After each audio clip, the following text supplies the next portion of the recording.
महाराष्ट्राचा आवाज आपल्या हक्काचा।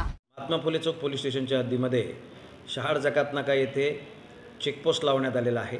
चेकपोस्टला नाकाबंदी दरम्यान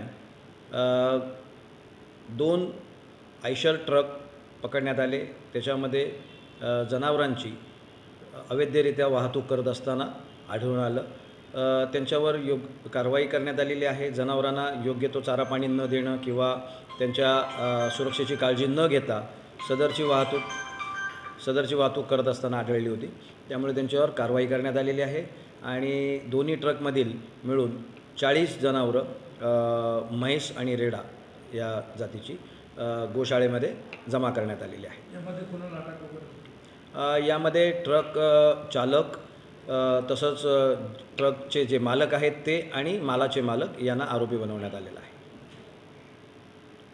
तुमच्या परिसरातील काही घडामोडी किंवा समस्या असतील तर आमच्या वृत्तवाहिनीला संपर्क करा आणि तसेच सतत अपडेट राहण्यासाठी आमच्या वृत्तवाहिनीला सबस्क्राइब करा आणि बेल आयकॉन दाबायला विसरू नका।